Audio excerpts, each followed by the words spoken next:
United States of America and to the republic for which it stands, one nation, under God, indivisible, with liberty and justice for all.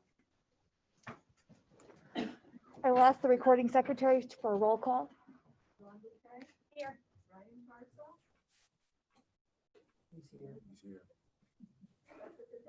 Here. Here. Here. Corey Holman. Sam Lutfi. Here. Zach O'Leary. Here. Felicia Sheehan. Here. Rosemary Wall. Here. May I have a volunteer to read the mission statement? I'll read it. Jessica, I didn't hear my name called. I just want to make sure I'm recorded as present. Fostering lifelong learning and promoting responsible citizenship. Brian, can you say that again? Yeah, I didn't hear my name called, so I just want to make sure I was recorded as present. Yes. Yes. We did get you, Brian. Great, thanks.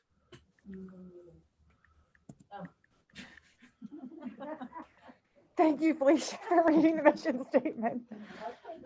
I want to thank the public for streaming in through YouTube on the district's website. If the public has any questions, they should submit their questions to schoolboard@dvsd.org, and we will read them at the end of the meeting. May I have a motion to adopt the agenda? Motion. Second? Any discussion? All those in favor say aye. Any opposed? Hearing no objections, the motion carries. And now we'll turn the meeting over to Jack Fisher, who is our committee chairperson for school reopening, and he will moderate the discussion part. Thank you, Madam Vice President. Thank you. Tonight we are discussing 3 topics, Mr. Bell, is that correct? Yes.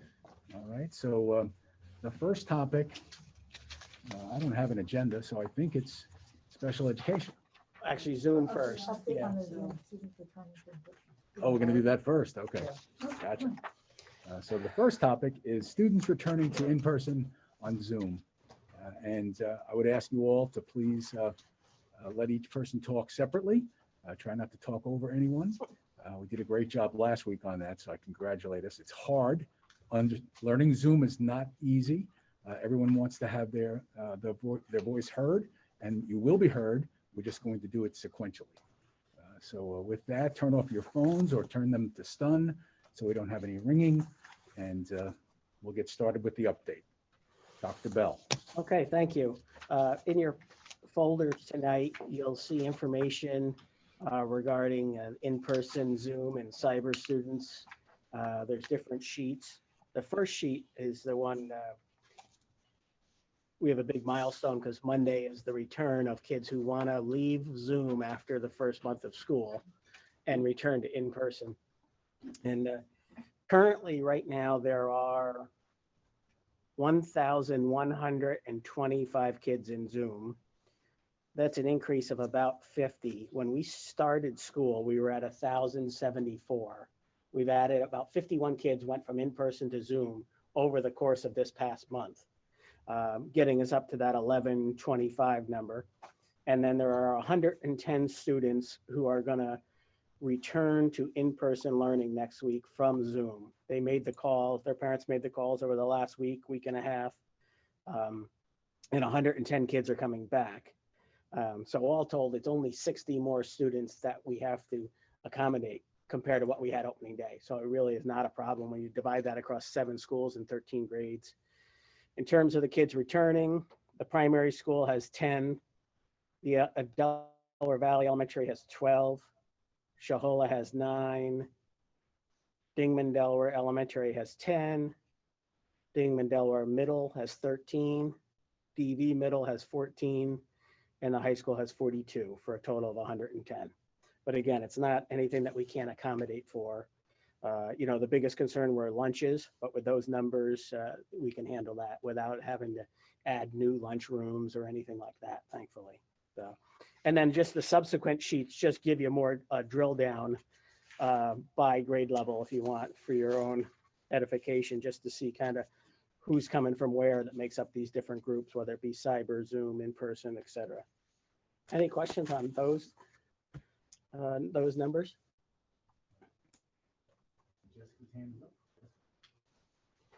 The students in the elementary grades that are returning, are those Zoom teachers now becoming hybrid?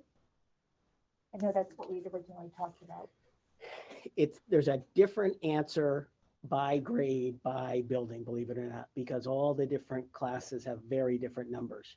So Mrs. McNeely and the principals have worked on what's best in that grade, in that building. In some places, the kids are switching teachers because, for example, if there's 28 in the Zoom and all the in-persons have 20, it makes sense that if 10 kids are coming back to not make that person with 28 Zoom, to have 10 in the room and 18 on Zoom, and that for a total of 28, when those 10 could be sprinkled among all the other teachers in the grade level, you know, the other 5 or 6 teachers, like at Dingman's Elementary, Dingman's Primary. So there's a combination of things. Literally every grade is a little different. Some are going to become hybrid classes, you know, where there's kids in the room and some on the screen. And then others, it made more sense if there's only 3 kids coming back, it made more sense to sprinkle those 3 kids somewhere else, as opposed to having just 3 kids in the classroom with the teacher and 22 online. One of the places where we have a lot of kids in class is 4th grade at Shahola. So what we're going to do is the kids from Shahola, this is to show you how it's going to vary based on what the needs of the kids are at each grade level. But Shahola, there are kids coming back from the Zoom, and we didn't want to add to the other 2 larger 4th grades. So that teacher is going to become a hybrid because she's going to take she's going to have a handful of kids plus her Zoomers. So that worked better because you didn't want to make big classes bigger, you know. So, but in the places where smaller classes could handle some, they are handled. So literally each grade was a grade by grade analysis of how many kids in this grade in this school want to come back, and then what's the best way to make it work.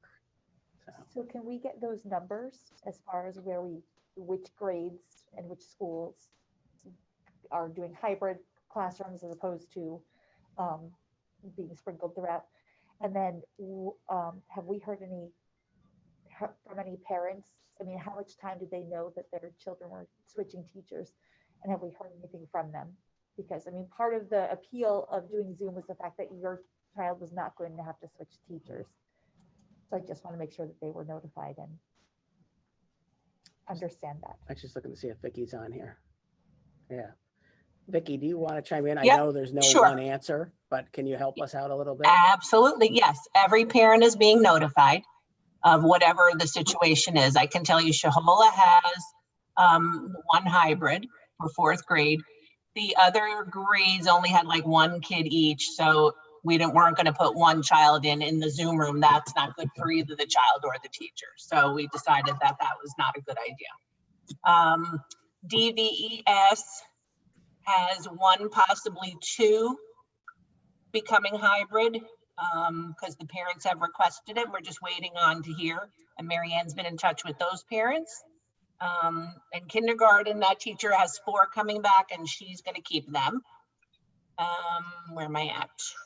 Primary school at the moment does not have any hybrid because again, their numbers were, you know, spread out. So they were okay.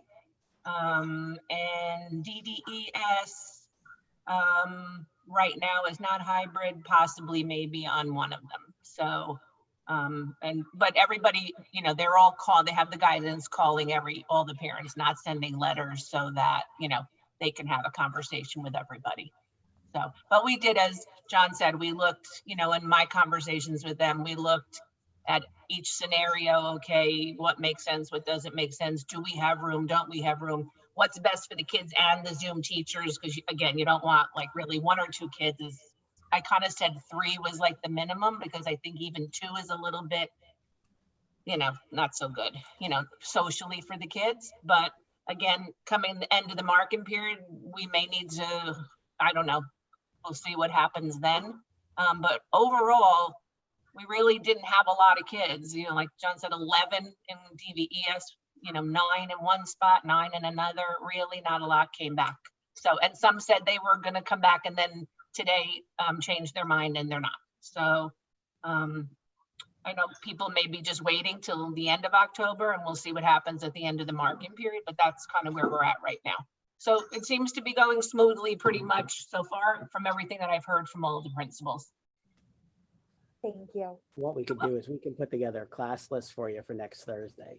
When we have the work session, I can have those so you can see what the updated class sizes are Yep. across the elementary schools. Thank you. Jack? Thanks, Chuck. John, I got a few questions for you. First off, I'm hearing from, not everything I always hear is truthful. Doesn't always come to me as completely accurate. I shouldn't say truthful, but accurate. So I'm hearing that some classes are going from 24 kids to 28 kids. Since we don't have those numbers, I just got to ask you, is that something we have a problem with? Or is that something we can overcome? If that's even accurate. Vicky, you want to touch that? The in-person, this is in-person class. Sure, I'm sorry, I lost a little bit of the connection. Could you just say the numbers again? I didn't hear what you said. Well, Sorry. I'm hearing that some classes were 24 and now they're coming back to 27 or 28, some classes in different schools. Is there any? Not that I'm aware of, no. That situation in any classes? And if we do, what are we doing to handle that? I'm not aware of any like that, and if that's the case, I will take care of it, and we wouldn't do that. So matter of fact, that's why we even added additional Zoom teachers, because we didn't want to go over 25 even on Zoom. So we certainly wouldn't put 27 in person at Oh, all. sorry, Vicky. The only place I could see that possibly happening is in the secondary level where class sizes are set. There's 28 in the class. And of the 28, X number are in person, Y are Zooming, and that number is the total 28 is not changing, but you could have more people in and less Zooming.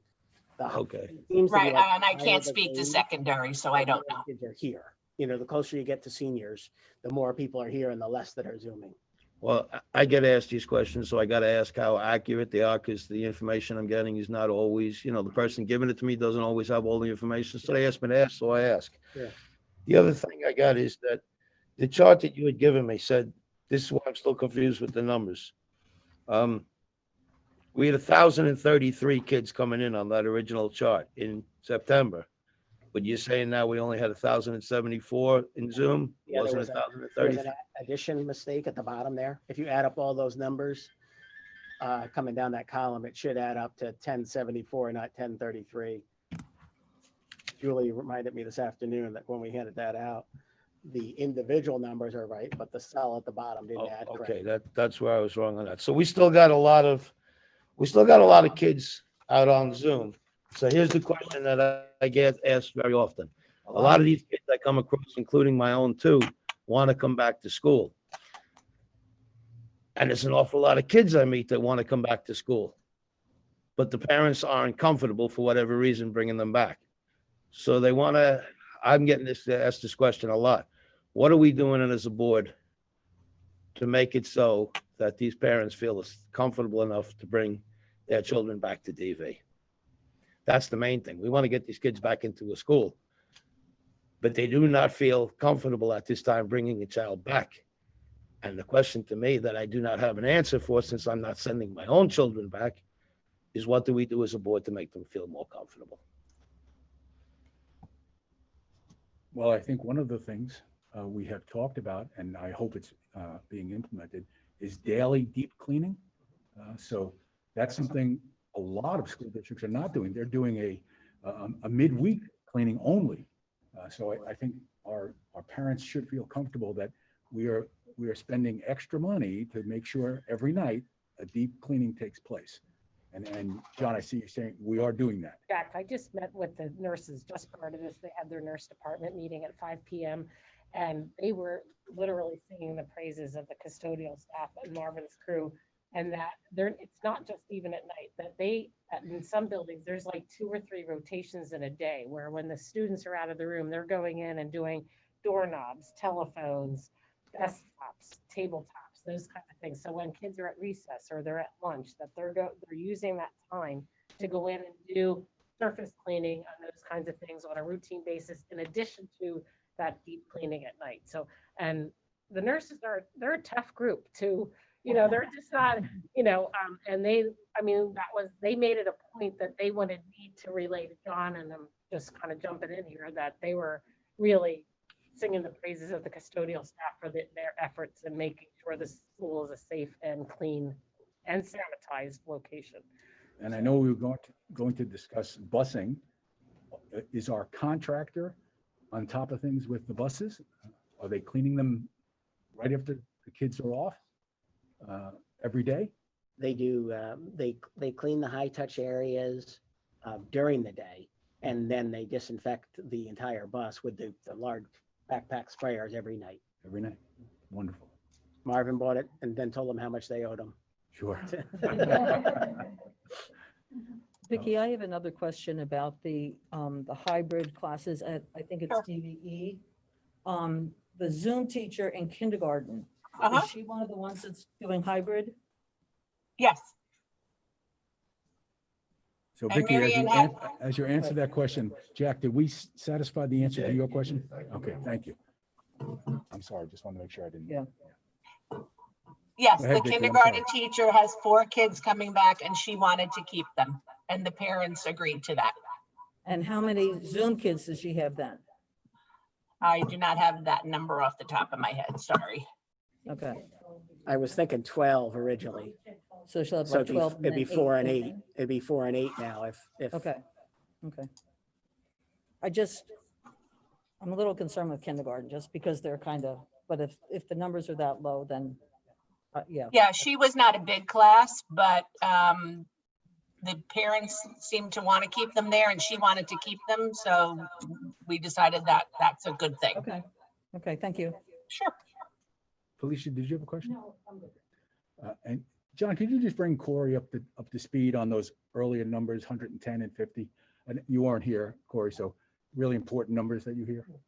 Sure, and there was one addition area on that September 3rd number for you that Jack had made reference to. Instead of 1073 on opening day, it was actually 1074 in Zoom.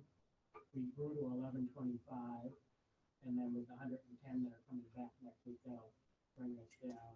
So we're only a net increase of bodies in the building, 60 across 7 schools. So it's very manageable for us without anything doing anything drastic. You know, we had excess capacity. Any other questions on topic number 1, Zoom students returning to school? How do you, Mr. Bell, Dr. Bell, how do you feel about that in terms of, was that your expectations? Was that your staff's expectations? Did you expect more, less? You know, I think at the beginning of the year, if you would have asked us, we would have thought there would be more coming back on October 5th. But the variable is the number of positive cases. And if it scares some of the people that were borderline, you know, people on the fence, like, do I let them come back in October or should I wait to the end of the quarter? And then when you have some positive cases, sometimes that scares people. So, and we've also let people go to Zoom throughout. If people came and said, oh, you know, I'm nervous because there's a lot more kids in the class than I thought there was going to be. So we've allowed people to leave and go to that medically safer option at any time. So there's been that dribs and drabs that went. So it's nice to see another 110 coming back. And I even spoke to families where they had a split decision, where they had multiple kids and some are coming back and some are staying on Zoom, because it's different based on the age of the kid, the comfort level of the kid, the trust that you have in your kid that they're old enough to know about social distancing, washing their hands, things like that. It's a lot easier to count on your 8th grader to do that than it is your kindergartner. Sometimes, maybe it's the other way around in some families. If it's boys, it may be the other way around, right? No, you know, so, but it's, you know, you don't know, you just deal with the cards you're dealt, you know, so, but I am glad to see people are coming back. I think that the fact that there's 110 coming back says that people do want to get back to school and they want to be with their friends. So that's certainly positive.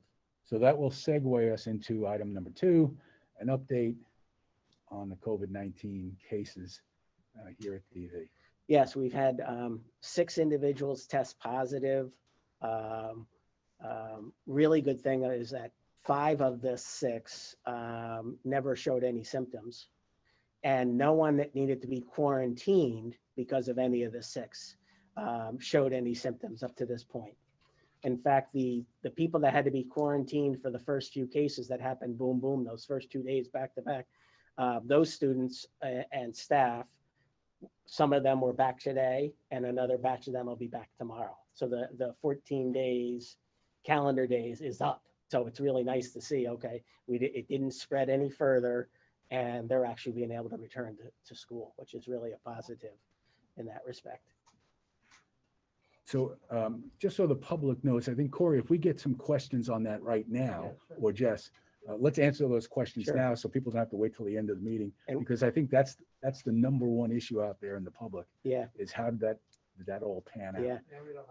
Okay. And the other thing too, regarding instructional models, we've shared those charts a couple different times. There's the model of whether we should be in person and hybrid, if you're in low, and then if you move to moderate and all these other factors and metrics, you'd be in either hybrid or online. And then if it gets really bad, you're online. Pike County moved from moderate back to low. So that's certainly a plus. People have asked me, how come you didn't close, John? The charts from the state that offer, they're not requirements, but they're recommendations. How come you didn't close when you had a variety of cases? And I said, that's actually a really good question. And in the recommendations from PDE and the Department of Health, it talks about closing so that you can disinfect the buildings and you can have time to do contact tracing. So my retort to people is, we didn't close because what would we close for? We do disinfecting every single night. And by the time we found out people were positive, they had already been out of school X number of days, and we had disinfected X number of days since then, because we do it every night, not knowing, but we operate under the presumption that on any given day, somebody could be positive. So we should disinfect every single night to be proactive. And we've been able, the number of people that had to be contacted that were close contacts and needed to be quarantined, the numbers for each one of these wasn't too bad. I think the most we've ever had on any of them was 20 people quarantined at once. So we were able to do that on the day we were notified. So we got notified of someone being positive. We were able to identify everybody that needed to be quarantined, staff and students alike. And we had already disinfected multiple times. So there wouldn't be anything to do if we closed. You know, that they're the reasons you close, but because it's worked out for us that we were able to get everything done, there was no reason to close. Jessica?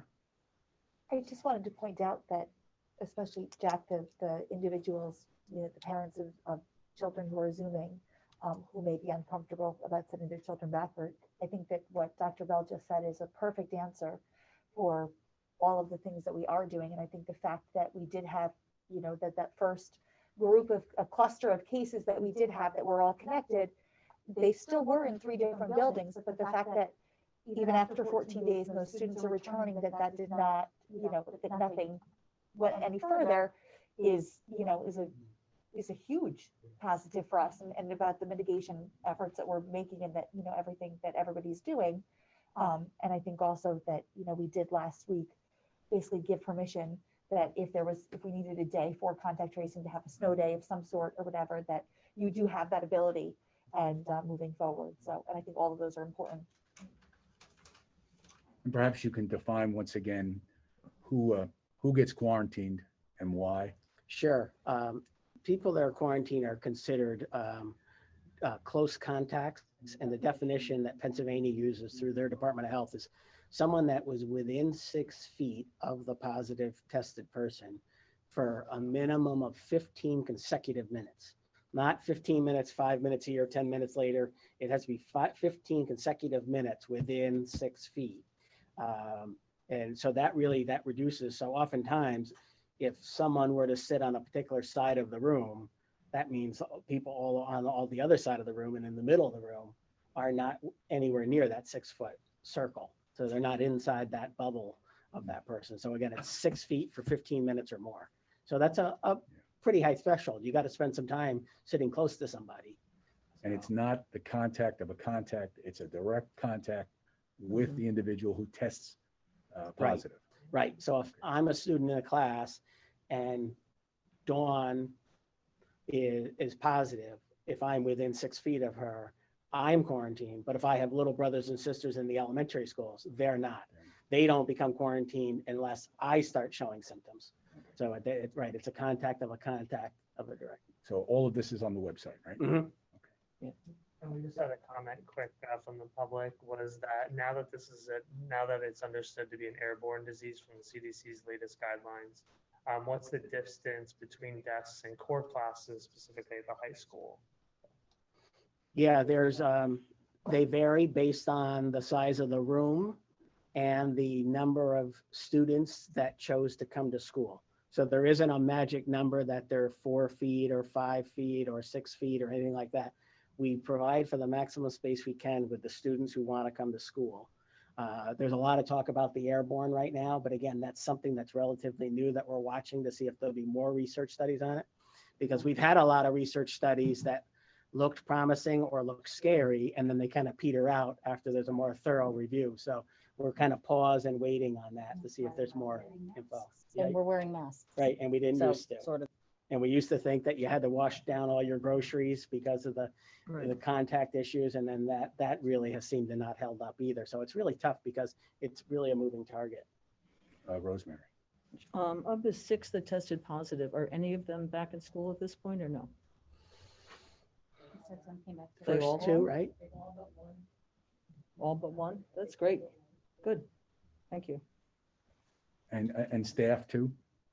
Correct. It's all mutual. It's all one It's group. mutual. Sorry. Okay, gotcha. My bad. Jack first and then Oh, Felicia. okay.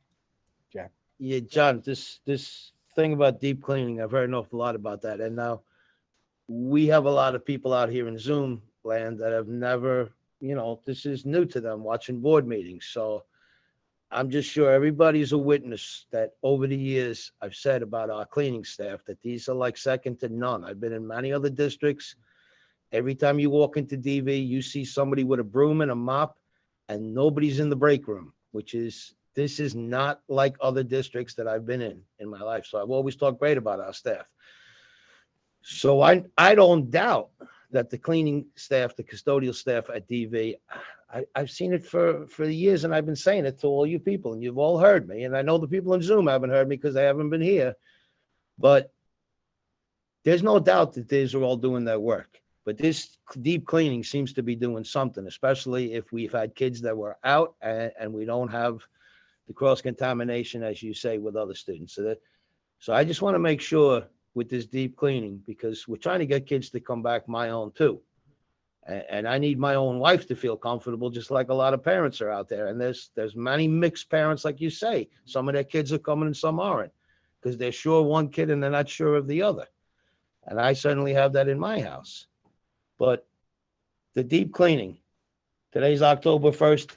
Do we have everything we need October 1st? Do they need more people now? Are they getting a full, thorough job done? Do they need more material and supplies? Because so many of these chemicals we're laying on, it's not an instant clean. It's a 30-minute wait or a 10-minute wait or whatever it is. So October 1st, as of right now, because I don't want to go into December and say, well, we needed more cleaning people or we needed more stuff. This deep cleaning seems to be a big factor. Do we need anything October 1st going forward? Are we good at that right now? Yeah, right now Marvin is good. And of course, he's very crafty at finding new vendors. And it's amazing how he can always find different vendors and how he has jumped. He's always seems to be ahead of the curve and gets his hands on stuff before the average person is looking for it.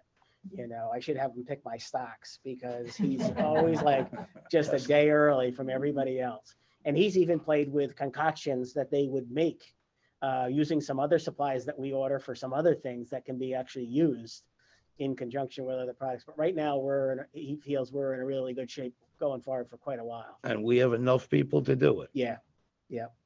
Because I know we're getting a great job from everybody that works. Yeah. I just want to make sure we have enough of them. Yeah, and that it's we're our not gang. I mean, we're overwhelming paying them. money in overtime costs, but it's our, that way we know it's our people getting it done every night. And like you said, we know our people do a good job. So it's nice to know that they're in charge, and so far it's working really well. Felicia.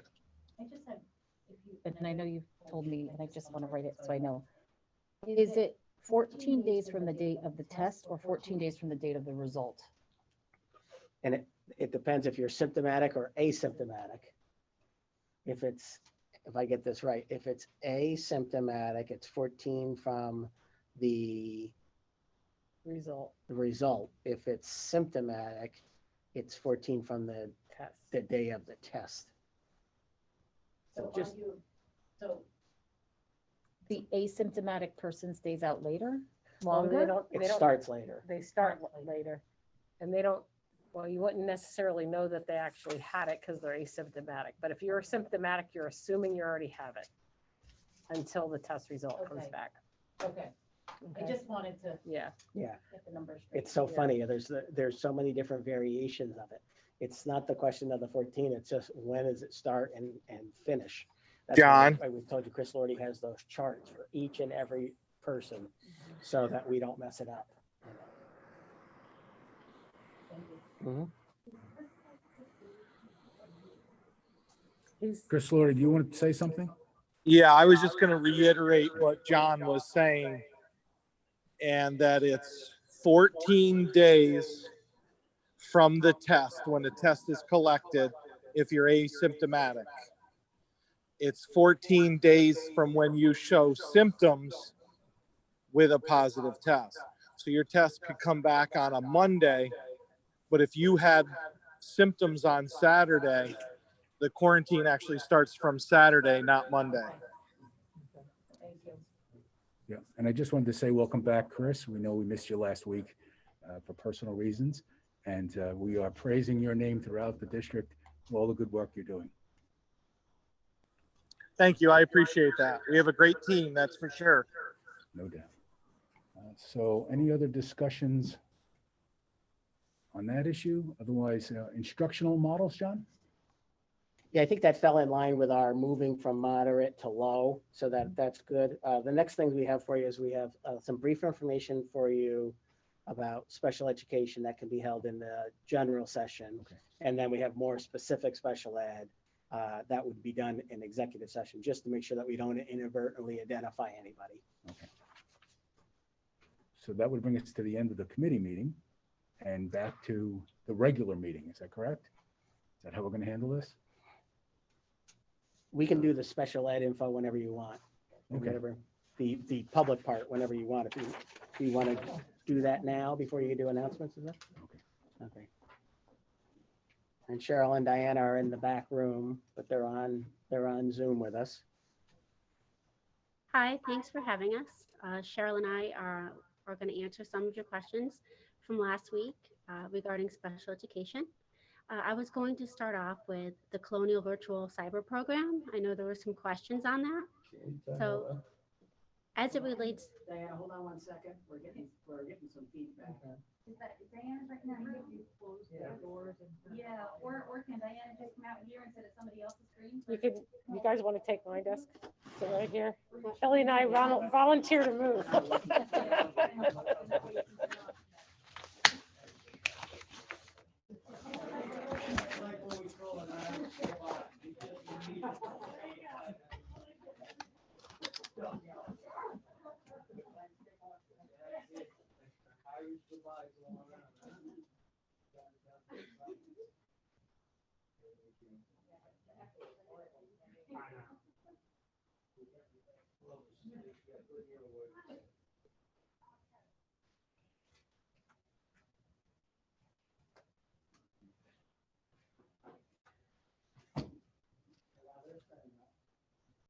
While they're setting up, I'm happy to report that House Bill 2696, the Back on Track Education Savings Account, i.e. the school vouchers, let's take the federal CARES money and turn it into school vouchers.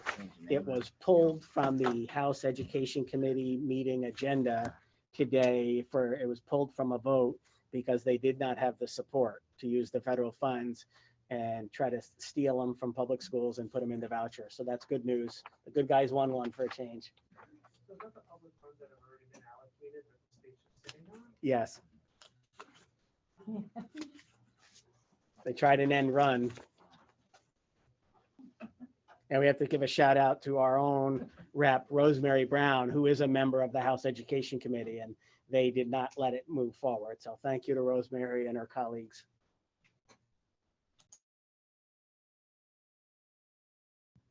Okay, let's start this again. Thank you for having us. We appreciate it. We're going to answer some of your questions about special ed that you guys have had last week. Cheryl and I have been working on it, so just let us know. I'm going to start with the Colonial Virtual Program. There were some questions on that last week. So students with IEPs can attend either the Delaware Valley Cyber Academy or the Colonial Virtual Program. The difference with the Colonial Virtual Program, it is more of a career track. So they do have higher level classes, but they also have foundational classes, things that can be modified, and they really help us with accommodations and modifications for students who really need a lesser workload. So it's the same material, not exactly the same material, but the same more curriculum, but there are more, the workload isn't as tough. Some of our students are really struggling with the DV Cyber Academy, but it's not just because you have an IEP, you go to this Colonial Virtual. Right now, the way it works with elementary, they do have live classes, and it depends on the class. With secondary, they also have everything's on demand, they're recorded. So with secondary, there aren't live classes per se, it's all on demand, so you can go back and you can rewatch it. But students can make as many not in person, but one-on-one virtual meetings with the teachers as they want to make. So, if a student is struggling with the class, they can request many appointments, and it's basically one-on-one instruction with the teacher.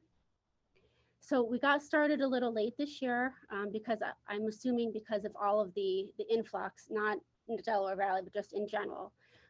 But Renee Harris, who we work with, she's been very good at helping us. We've had a lot of meetings, working with parents, trying to make accommodations and help the students. So that really helps a lot.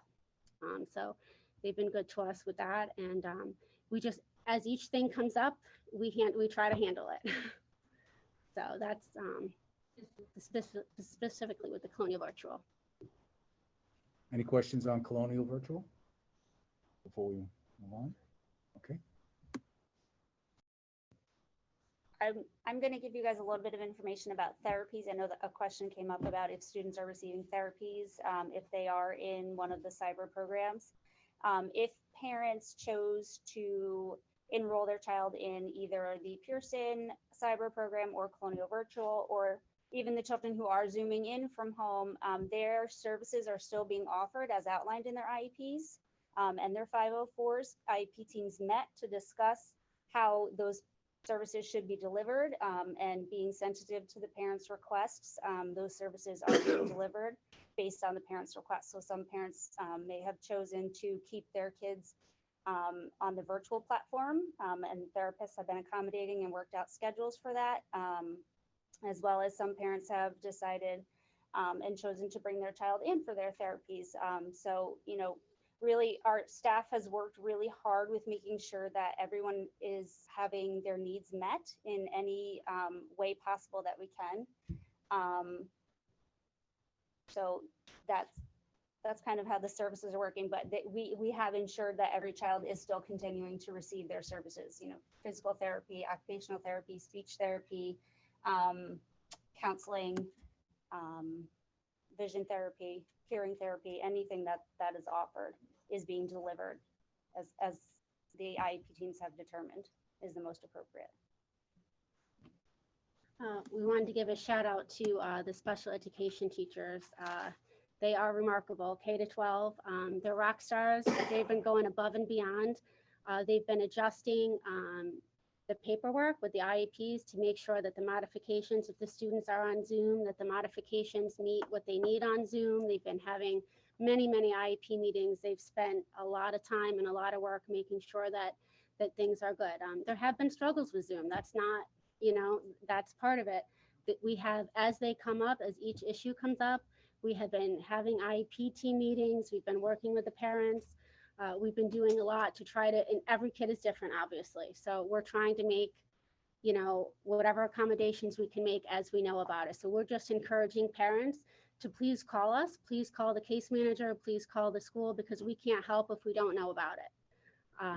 That's really important. And it is hard. The teachers are, in any, especially in resource rooms, teachers are, the kids have a lot of needs. So when you're doing Zoom and teaching, it's a lot, and the teachers are doing amazing, but it is difficult. We'd love to have all the kids here and teach them, but we obviously respect the parents' decision, you know, if they don't feel that it's a good thing for their students. But we have brought back students when Zoom wasn't working. We sat and parents have agreed to do that, because we said it really is just, it's too hard.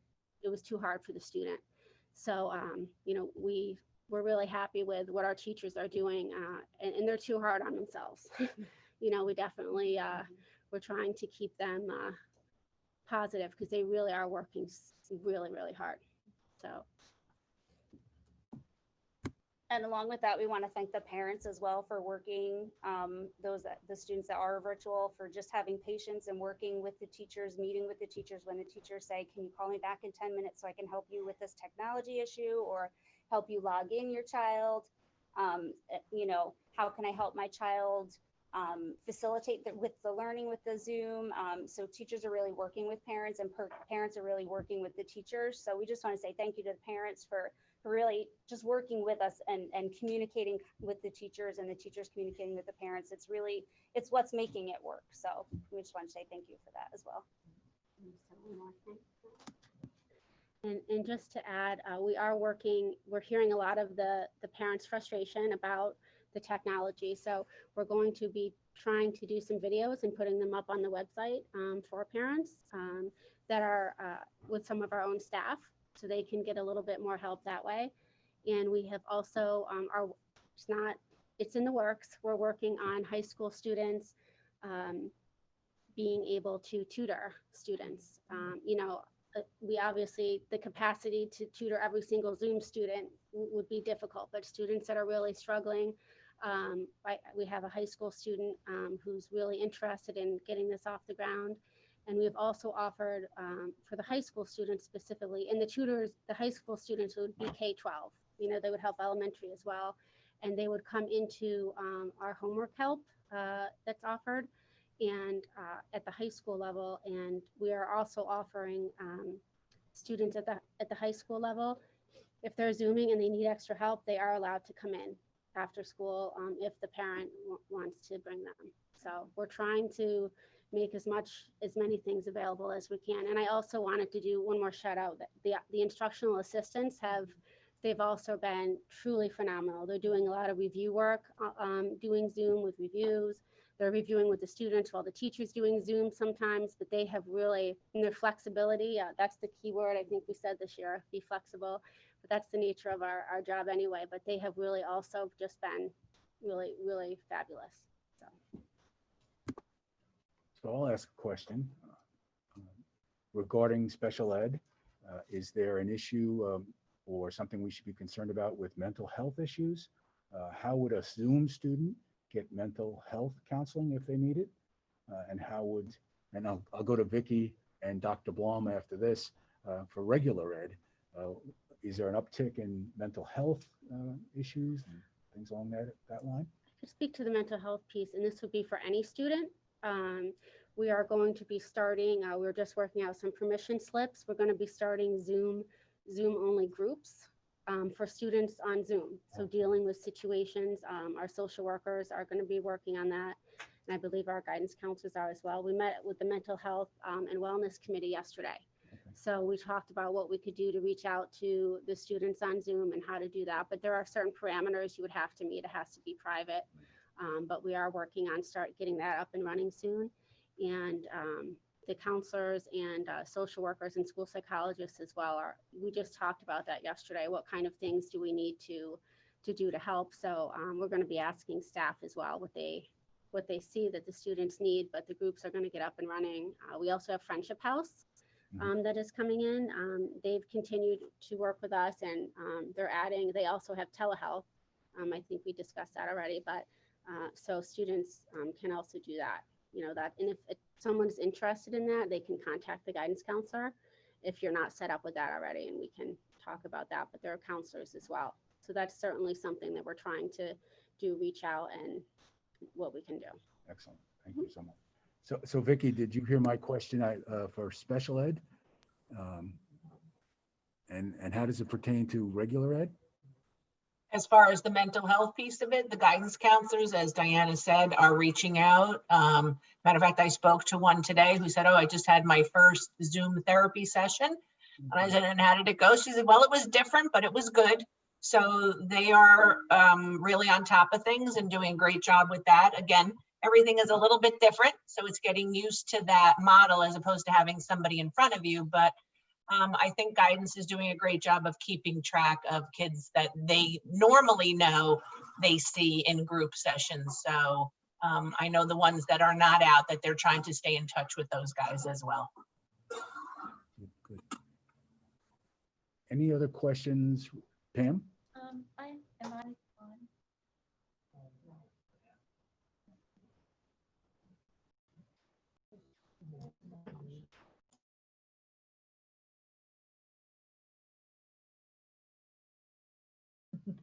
Okay. So I just want to say that it's obvious you have been very busy and very coordinated throughout the entire district. And considering what has happened since we split the special education directorship, what a wonderful thing occurred. Could you imagine one person having to cover this entire district through all of this? So, you know, we're blessed to have the two of you. I'm very appreciative. And I'm especially happy to hear the Colonial Virtual does offer the one-on-one sessions and as many as a student needs. That's really wonderful. And I hope that's something that, you know, spreads across other cyber opportunities also. So I'm very appreciative. Thank you. Thanks, Pam. Corey? First from the public, just a comment, a big thank you to you and your team from one of the people from the public. So they just wanted to say thank you for everything you're doing, and it's a great job. Second on mine, have we had to use any other adaptive technologies with Schoology with special education?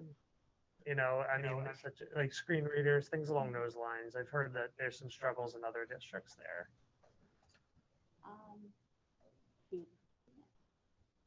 Am I unmuted? Okay. I know we use a lot of the built-in ones, so the closed captioning we utilize. A lot of students have the ability for the text-to-speech or that's a good one. Yeah, that's another one. The immersive reader, that one as well. So we do have those available for students if they need them. I think they're all built right into Schoology. And I know that there are some teachers that if you need things adapted or modified, they're putting that for the student in their Schoology, you know, so not everyone the student is getting what they need that way. And are any of your, I'm sorry, Jack, I'll just ask my question and I'll go to you. Are any of your students using the Apple products instead of the Chromebooks? I've heard in the past that for special education students, the Apple products are much more light, let's say that, than the Chromebooks. Some of them are using a combination of the two. So they will put their Zoom meeting on the Apple iPad and they'll do their work through the Schoology on the Chromebook or vice versa. So they are using two. Some of them do just use the iPad. That's what they've used throughout their career. So that's what they're used to using, and they may be transitioning to the Chromebook or not. Again, it goes down to individual what works best for the student. Okay. But some of them do use a combination of the two. Jack? Okay. First, I'd like to say it's the first time I see the two of you together. So that's great, you know? Yeah, there really is, you know. But it's great to see the two of you together because me as a board member, I walked in here one night with a real issue for a child. The parent called me. I was in the parking lot. I wrote it down on not a used pizza plate, but the one that comes below the pizza plate. And I handed that to Maria Farrell, Dr. Farrell, and she had by the time I left that meeting, and I had to leave halfway through because my mother actually fell. Dr. Farrell already had a program in place, a plan in place for that child, you know? So we had Dr. Farrell and we had Mary Olson, and we were very used to them. So you know, when Dr. Bell told me, private conversation, we have, you know, board members, we talk to Dr. Bell quite often. We bug him a lot. I do. Um, he told me about his plan for the two of you, and I was like excited. I actually was excited because Mrs. Bixby, she's been my educator. I knew nothing about special education 8 years ago. I still don't know a lot. I think I know things, and then 5 minutes with Mrs. Bixby, and I find out, okay, I didn't know anything, but this is sometimes I have things a little backwards and she straightens me out. So I'm really happy to glad to see the two of you. It's a nice transition. And I gotta say, you remember the call? It was a long time ago, John. When he told me the plan, what he had, I was very happy, you know. So I wish you the best and I hope things work out for you. And I think you'll both do a great job together and for our kids, because I know you care. And that's primary. Okay, so here's my question for you. What I've learned from Mrs. Bixby over the years is if you take something in regular education, everything is amplified tenfold over at least in special education. So, you know, my daughter is home Zooming, okay? And when I hear about the mental health, I'm around children a lot. And when I see children wearing these masks and coming to school and sitting three at a table, and that's their socialization period, you know, and I hear that our children are resilient, that they're actually doing really great with this. I'm delighted with that. But I got to ask for how long that's going to be, because this is not natural. What our children at home are going through and what our children in school are going through is not natural. This is not what children want. This is not how children are. So I worry about both of their mental health. But I have a daughter at home, and if we had gone hybrid, this probably would have solved her problem because she would have been at least here for 3 days of the week. But she's isolated from her teacher. And now she's regular education. She got a 95 on this test. So this is not a big major problem. But I've watched her twice at home now panic out, freak out, start crying. And this educator we have at DV, he actually called me on a Sunday at home. And when I was up in Maine Zooming, he stayed with her and he met with her after school on a Zoom meeting. And he worked with her. And 5 minutes with this guy, and she was the great kid again. She was right back to normal. He calmed all her fears and talked to her and settled. And, you know, now again it happens. And he calls me on a Sunday, and this guy is like, he's fantastic. And John told me today that he's also taught he also taught John's boys. He calls me on a Sunday, and he's willing to set this up. But what he said to me was that he feels so bad. It's like he's taking it upon himself because he wants to so badly reach my daughter. And that's just got to be, I said to him, there's nothing you can do. The system is the way it is. This is the plan we have. Maybe if you saw her 3 days a week, you wouldn't have that issue, but you have that issue. So how do you deal with that? Because if this is on my level, a regular education with a kid that gets a 95 on a test and is breaking down and crying, how do you deal with a special education child like that? Because you got to come across those issues. How do you reach out and get that kid through the internet?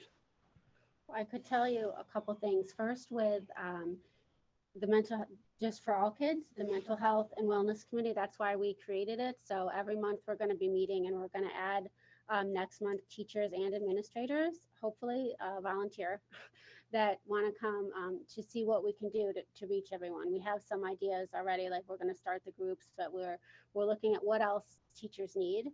We're also looking at, when you're talking about staff, we're looking at what staff needs for mental health. So we're doing some things there as well, because that's what I was saying before. The teachers are the worst critics. They really are.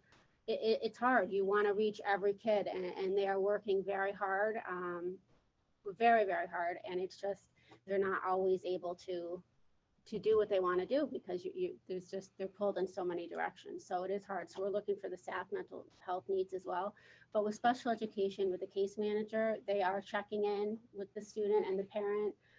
And then for our students in emotional support, they also have a counselor, Marina Martin, who we contract with through the IU. She's doing virtual sessions. She's also, the students in school, so she's helping with that as well. And our counselors are really doing a good job, but it is hard. but we're just trying to do our best. But if the student's mental health needs aren't met, they're going to have a harder time learning. So, that's why we're really trying to do a lot more with that this year. Yeah, I'm glad you mentioned that about the staff mental health, because this man, he's a great guy. He's anything a parent could ask for, certainly anything a board member could ever ask for. And I feel bad for him because he's trying to reach out to my daughter, and and he's like, if there was only a way, and I feel bad for the guy. So I know that a lot of our teachers are just like this man. This man's not unique to DV. There's many of his colleagues like that, and I got to worry about, well, how are they going to deal with this, and how are they going to handle up, and if the teacher starts breaking, it's going to go to the kids. So I do appreciate the difficulties that every educator is going through in DV with this system. I mean, and I tell them, you didn't create the pandemic. This is not you. But I find that educators are the fix-it child. They want to fix everything, and it's kind of hard not to sometimes, you face these things. But I do feel for you, and especially in your job, because like I said, everything that's in regular education, you've taught me, has been amplified in special education. So it's going to be that much harder. So I really do appreciate the work that you and your staff are doing, because you're going to face a lot of difficulties with this. If it's happening in regular education, it's going to be so much worse on your end of the bargain. So I do appreciate the work you're doing. Thanks. Thank you, Jack. Jessica had a comment, question? I just had a really quick question. The case managers, how many students are on each of their caseloads? About? It depends on what level. Also depends on the program as well. Different programs. Like How many learning case managers support do would we have have? more than, autistic support or. How many case managers do we have? Every special ed teacher is also a case manager. Okay. So they each have a caseload. It just depends. In the high school, I think, they're probably at 25 or 20, we have move-ins, things like that. So depends on that's learning support. The more self-contained classes have obviously way less students. Okay. Can I, Pam? Specific. Pam first, Jack. and then My back to you. question, I have two questions. The one is related to assessments. I'm wondering what is going on with assessments. How are you identifying new students, especially those who are at home Zooming, who may need special education? How are they being assessed? Do they come into the school for an individual assessment, or are you doing it virtually? Does it depend on what the request is? It does depend on what the request is, but most of the assessments they have to be done in person. Otherwise, they're not valid or reliable anymore. So if the parents are requesting the assessments, we do explain to them that the testing does have to be done in person. And most of the time they say, okay, and we make sure that it's just, there's social distance between just the psychologist and the student. And it's in an area, it's maybe in a conference room or the psychologist's office where it's just the two of them and there's no other children around, just so that we make sure that their health and safety concerns are being addressed. But they do have to come in for the assessments. And do you see the normal amount of requests coming in? We're so early in the year right now, it's hard to tell. I don't think there's been an increase, but it's hard to tell because we're so early in the year right now. The one thing I'm impressed with is we are so far ahead of the districts who are just bringing their students back. I mean, we are far ahead, hearing what you're reporting. That's pretty impressive. And my other question related to the very popular peer buddies, is that still happening, or something that will be initiated, or is that part of the program you're talking about with the homework? That's not the homework, but they are. We are going to start that, and they're actually, Dr. Pope was actually just working on something today. He told me at the high school level, working on some during the day activities for kids in one of the classrooms who can't stay after school. They're going to work on some activities that way. So we are continuing that. It has been, we're trying not to put too much on, the staff right now. They're trying to get, and the students trying to get just situated with everything. But that is certainly still on our list, and Great. reaching out. Also, Zoom, some groups at home to help some of the students who need some extra social support. And the speech therapists are also, doing groups as well, for the social piece. So. Thank you. Jack?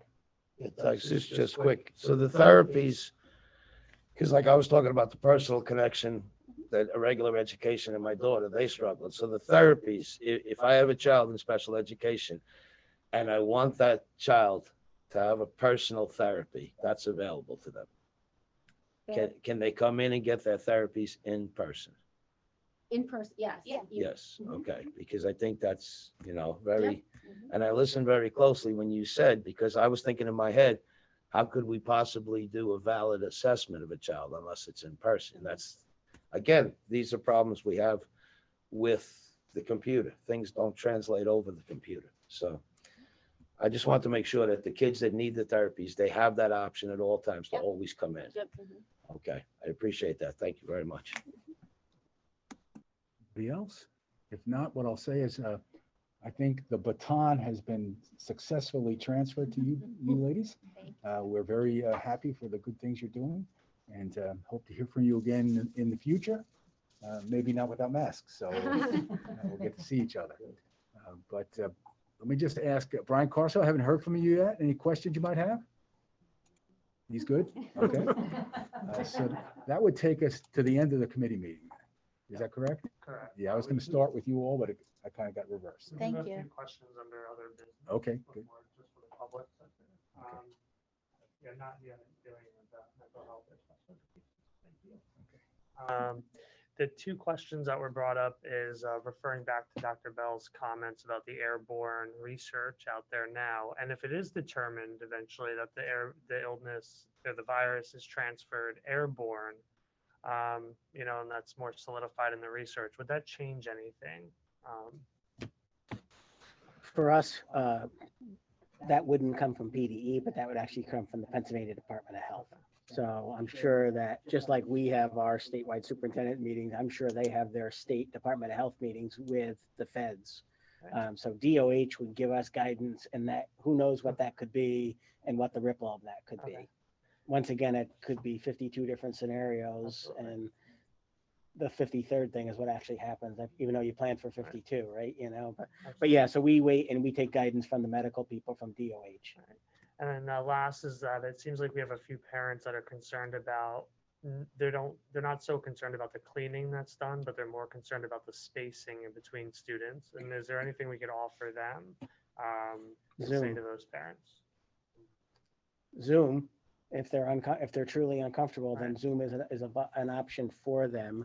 But yeah, whether you're 3, 4, 4.5, 5, 5.5, 6, it varies in every classroom, and it's really up to each individual family's comfort level. That's why it was so great that we were able to offer them so many different choices. That really came back. There's a lot of places that really aren't doing Zoom. It's either come to school or do cyber. That is a very expensive option, and it's a shame that there's no in between at some places. So we're very lucky, and thanks to the teachers for making it work through all the technical glitches at the beginning and stuff.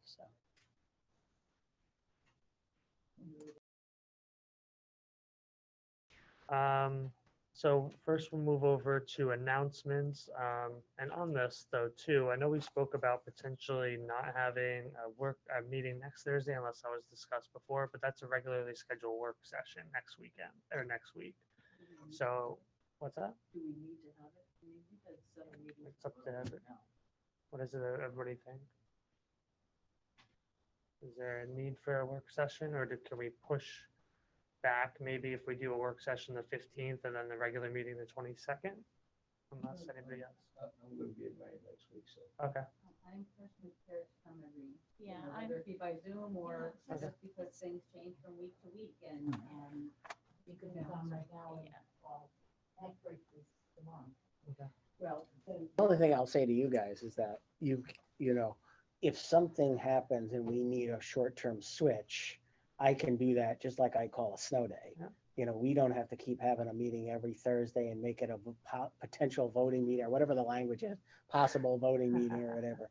So, because remember, if it's not a voting meeting, you can't do anything anyway, if it's just a committee meeting or it's just a work session, because there are no votes that take place. And I don't think we'll be switching. I can't imagine, I shouldn't say shouldn't, because we learned that everything changes during the pandemic, but I can't see us changing our instructional model very quickly. Usually that's because you start to see patterns of, you know, where we're progressing as a county or whatever over a period of time. So I don't see us making a quick switch to something that would be long-term. You know, I would just see us, we have an issue, we need a day, we need 2 days to switch to Zoom, all Zoom to do whatever, whether it's contact tracing or whatever. So that's, I don't want you guys to feel pressured to have to be here every Thursday, because the short-term stuff we'll figure out. It's where are we headed long-term, and we don't know yet, because you don't know what the winter is going to bring. They talk about a second wave, they talk about flu season. Heck, flu season might be the most mild flu season of all time, because we're all wearing masks instead of coughing on everybody like we know. Who knows, right? You know, Yeah, so in the other hemispheres where the flu season's already occurred, it actually was one of the most mild in a long time. Yeah. So it's very different. It could be a different year. Who knows? Well, I would totally agree with, because if you follow the guidance, you're not making a change from week to week. Right. You are watching it. And a case in point, we had, you know, moderate, back down to low, and the moderate before the low was at 10. So Right, it was we were right one there. off. Right. So certainly in every other week would make sense, because we're not going to be making any harsh decisions. So. And the other thing too is if we start trending in the wrong direction as a county, we can always add a meeting if we have to. We say, hey, listen, you know, we've had 7 days where we went up from low to moderate. Maybe we need to schedule one for next Thursday in case next Thursday's announcement is moderate again, or whatever the case may be. But John, what does that change? We had moderate for 2 weeks. All right. I mean, can we just talk straight for a few minutes here? There's a majority of people out there that would have sent their children here had we gone hybrid. We can talk about choices all we want, but by nature, by not anybody's fault here, not any board member's fault, but when you have the 2 choices that we have now, which is Zoom 100% or in school 100%, just by mathematical nature, that eliminates hybrid. And there's a lot of people here, my wife included, that are probably watching tonight, holding out hope that we'll go hybrid. We had moderate for 2 weeks. And everybody in this room knows there wasn't a hope that we were going to get 5 votes to go hybrid at that point. So when we talk about thresholds last night, what are we telling people? We can go moderate next week, and we're going to have a meeting, and is anything going to change? You know, I don't mind coming here. I put my time in here for 8 years. Nobody will doubt that. Not everybody in this room likes me, but nobody will ever say Jack O'Leary didn't put his time in. If we're going to be constructive and do things here constructively, I'm all in. But if we're going to come here and numbers go to moderate, and we're still telling people the same thing and doing the minimum, which DV has never, ever done. You know, we sit here and we tell, if my 2 children are in school and Shirley gets sent home, we say Shannon can come to school. Well, if Shirley's got it, Shannon's got it. Come on. They sleep in the same bedroom. But Shannon doesn't have to come until Shirley shows signs. By that time, it's too late. Shannon's come to school and everybody around us gotten sick. And DV is cool with doing the minimum. So what are we doing here, folks? Jack, can I just correct one thing you said? No, I got to finish my talking here. This ain't the political convention you all watched. What are we actually telling people? You know, can we start telling them what the real brass tacks is? That if you're watching tonight and you're hoping for hybrid, like my wife is sitting at home, you ain't got a chance of hope in hell. Because what will it take? What will it take? You know, thank God things are going good right now. My own opinion is we're dodging bullets. I'm really happy with dodging bullets. I really want to be wrong. I really want to be the guy that was overcautious. Because if I'm right, some kid gets sick. And I don't want that. So now you can say anything you want. Thank you. I just want to correct one thing that you said. You said that your girls sleep in the same room, so if one of them was positive, the other one would be sent to school. That is wrong. Where one would stay home would be if if it was a second contact. So if I'm in one of your oldest daughter's class, and I'm positive, and your oldest daughter is within 6 feet for more than 15 minutes, she gets quarantined. Your younger daughter doesn't have to be quarantined because she is one removed. But if your older daughter was the positive, your younger daughter needs to stay home. Right. But if my daughter was the close, say Mrs. Bixby is sitting next to me, I get sent home. Say Rosemary, unfortunately, happens to be my sister. Rosemary, if I'm sent home because I'm a close contact and it shows up later on that I in fact do have COVID, Rosemary's gonna have it. We're sitting at the same dinner table. We're around each other. You know, we're playing music together. Rosemary's now taking up the mandolin. You know, let's just stop saying DV is doing the minimum. I disagree. And DV has just never said we are done cleaning the every minimum night. before. DV has never done the minimum before. So just very quick. If your daughter is sent home to quarantine, then she has to quarantine, which means she shouldn't be sitting around the dinner table with your other daughter, nor sharing a bedroom with her. So Where am I putting her? In the basement? In the attic? well, that's up to you. We stopped locking up little children But when you're because when of a things many child- years ago. I think it was the 1920s. It was Children Excuse Cruelty me, Act. you had your time. Thank you. If your child is sent home to quarantine, then they have to do just that. So if you don't have another bedroom or another place for your other child, then yes, both of your children may have to stay home and be quarantined. You don't give a damn But- about my child. Thank you. Don't tell me about my child. You don't give a damn. We care about all of the children. You know what? Throughout the entire district. I honestly So- think we should just move forward with our But- meeting. And I think everybody in this room, is here. I for did have this something to reason. say I'm sorry, go ahead. Pam, before all you- of that, and it addresses the original question that came up about the need for more meetings. So we all know I sent the original email saying I felt we needed to have this committee meeting, and I'm so grateful that it happened. There was much information that did need to be conveyed to the public, and I feel that our administration and board members who have done a lot of research. You're muted. Oh, okay, I'm gonna start over. Okay. Sorry. I'm sorry. We all know I was the board member who sent the email saying, please, we need to get a committee going. There were a lot of questions in the community, a lot of comments that we felt were true, untrue. I am so thankful that this committee happened. Jack, you've been a wonderful chairman of this committee. The administration has done endless research, so has various board members. I feel we have provided really important information to the community. And I understand where you are now. My main reason was to understand the model, the instructional model, when it would change, when it would not change. And you explained the various agencies that are involved, Dr. Bell. You've given us a very thorough background. The research from the numbers, the contact tracing has really led me to understand now what is going on. I did not have that understanding before, neither did many parents. So being the staunch supporter of this committee, I am willing to back off a little because I know how busy everyone, all of us are, all of us. So, I am understanding if you feel at this point in time, and if the rest of the committee is in agreement, or board members, I should say, I'm fine with backing off a little because I think you have given us more than your all.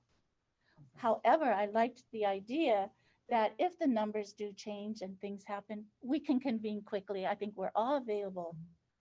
I'm going to keep my Thursdays open, and I think we could all be available if you give us an email and say, we need you. Can I make maybe a recommendation on that line? What if normally we do 2 meetings back to back?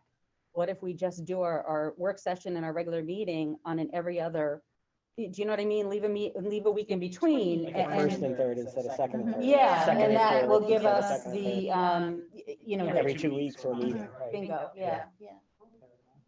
And it would reduce the need for an urgent meeting because we know there's one coming up. And then if we're watching the models every few weeks, as it's recommending, Now, that should. does anybody have, is the first Thursday or fourth Thursday bad for anybody? First Thursdays are great, but Yeah, that's true. So you want to do, we could do, instead of doing second and third, we could do second and fourth. I have a standing board, but I might be able to change it. And since the IU, I can Zoom, that works for me. I can still do that meeting the fourth Wednesday and Oh, bring right, more 'cause you're not current driving down, information right. to the board on Thursday. yeah.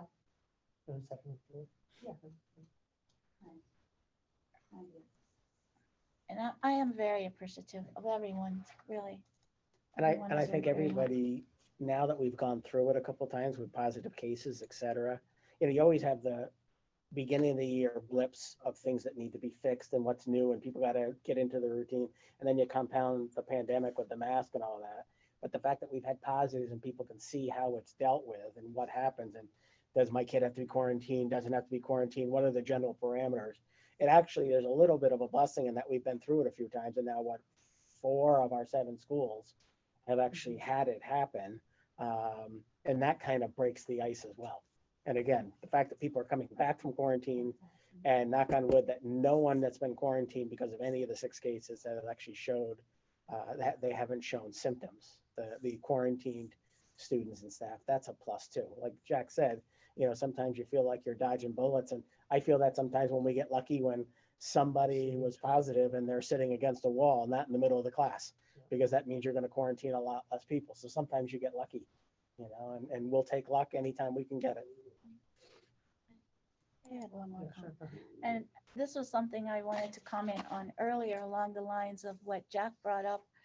A group of parents that my heart really aches for are the ones that do have medical conditions. And my heart aches for their children because they cannot attend school, not because of their own issues, but because of what the parents have. I don't know if this is something that would be prolonged. It's something we need to consider, a special type of, you know, class or environment in the future, or hopefully this is going to go away and we won't have to, but we should keep it in the back of our minds. How do we help those families whose children cannot come here? Parents may want them to come, but they can't take the chance of that, bringing that virus home. So it's just something in the mental health department. I'm sure you might be, you know, addressing that, but to keep in the back of our minds. And I think every industry is probably like education, that there are certain things that we won't go back to. There are certain things that we've done here that we decided, you know what, that's a good best practice going forward in general, even after the pandemic's over. You know, some of the things that we're doing with even just the tons and tons of kids that come into high school in the morning. And we used to herd them into these large areas for an extended period of time until 7:50 when they would go to homeroom.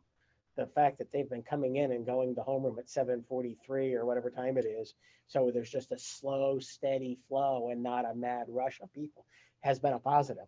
And it was created out of necessity, but now you look back and say, this looks pretty good. Maybe this is something we should consider for the future. I think there's going to be a lot of conversations like that over the course of this school year, even as we get through the pandemic, to say how many of these things are worthy of either keeping it fully or having it be a viable option for certain people, depending on their condition. I think a lot of things are going to be up for review even after the pandemic's over. I know there's going to be plenty that you say, I hope we never have to do that. Yeah, there's a long list of those. So if we're in agreement on the 2nd and 4th, our next work session would be next week, or are we pushing that to the 15th? Pushing it out. The 15th, so we'll go 15th and then the 29th for our regular meeting. This month, it would be the 3rd and 5th. Well, next month we can't do 2nd and 4th because of Thanksgiving, so we're kind of, So why don't we advertise for the 3rd and 5th? yeah, And then that'll give us time to figure out how Yep. we want to do. let's do that. Thanksgiving. Perfect. Everybody okay with that? All right, great. So we're gonna have a work session October 8th, 7 p.m. I gotta stop reading from the script. Come on. All right, the teleprompter's off. Yeah. So we're gonna have a work session on October 15th, 7 o'clock. here in the administration offices and on Zoom. And then a regular meeting on October 29th, same Zoom and through Zoom and here at the administration offices. If such a time comes on the 25 that we're able to open it up to the public, I think that that's the first priority of the board to do so. You want me to take a quick second and just update the public where we Please. are with the Yeah, 25-250? Okay. Originally, it's a 7-step process, but I promise it'll be quick. Originally, the governor said no inside activities of more than 25 people, no outside of more than 250. The legislature passed a bill and made it and send it to the governor to be signed to make it a law that they would get rid of the 25-250, and there was going to be much discretion given to the districts.